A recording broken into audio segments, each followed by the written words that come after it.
दरम्यान वैष्णवी हगवणे आत्महत्या प्रकरणी दोषींवर कारवाई होईल असं राष्ट्रवादी नेते आनंद परांजपे यांनी आश्वासन दिले। वैष्णवीला नक्की न्याय मिळेल असं आनंद परांजपे म्हणतात। त्यांचं वक्तव्य आलेलं आहे। वैष्णवी हगवणे आत्महत्येप्रकरणी दोषींवर कारवाई ही होणारच असं त्यांनी म्हटलं।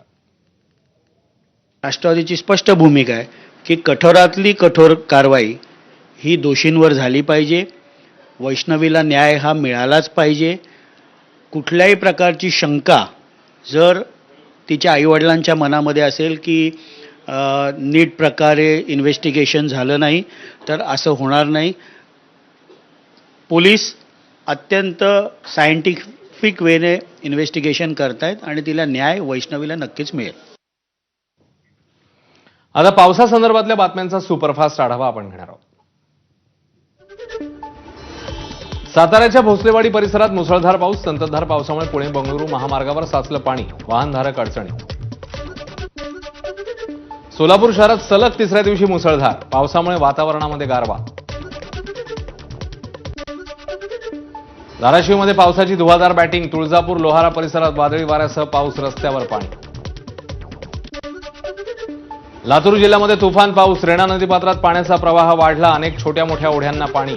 अनेक भागातला वीज पुरवठा खंडित। कोल्हापूरच्या शिरोळ तालुक्यातील राजापूर बंधाऱ्यावरून धोकादायक वाहतूक। सततच्या पावसामुळे कृष्णा नदीवरील राजापूरचा बंधारा ओव्हर।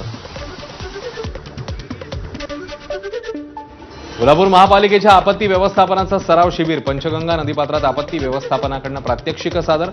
कोल्हापूरला पुन्हा महापूर आल्यास मनुष्यहानी टाळण्यासाठी प्रात्यक्षिक। बुलढाणा जिल्ह्यात सलग 5व्या दिवशी मान्सूनपूर्व पाऊस। लोणार तालुक्यात धुवाधार वादळी वाऱ्यासह होत असलेल्या पावसामुळे शेतकऱ्यांची तारांबळ। बुलढाण्यातल्या लोणार तालुक्याला वादळी पावसाचा फटका। छत्रपती शाहू महाराज विद्यालयाचं छत उडालं। शाळेतल्या साहित्याचं मोठ्या प्रमाणात नुकसान।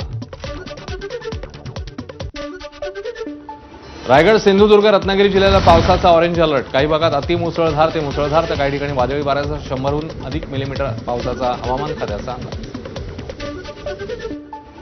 रत्नागिरी जिल्ह्याला 23 मे पर्यंत ऑरेंज अलर्ट। नागरिकांनी काळजी घेण्याचं प्रशासनाचं आवाहन।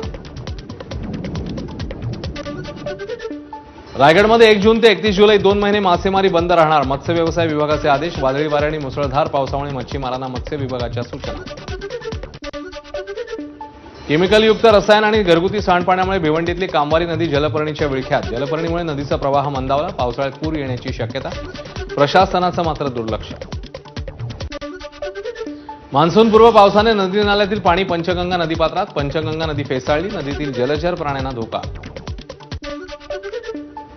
रसायनयुक्त पाणी आणि मैला मिश्रित पाणी सोडलं जात असल्यानं इंद्रायणी नदी पुन्हा फेसाळली। मागील 10 वर्षांपासून हीच परिस्थिती। सरकार जाणीवपूर्वक दुर्लक्ष करतंय असा आरोप। नाशिकमध्ये अवघ्या अर्धा ते पाऊण तासाच्या पावसानंतर गटाराचं पाणी थेट गोदावरी नदीपात्रात जात असल्याचं चित्र।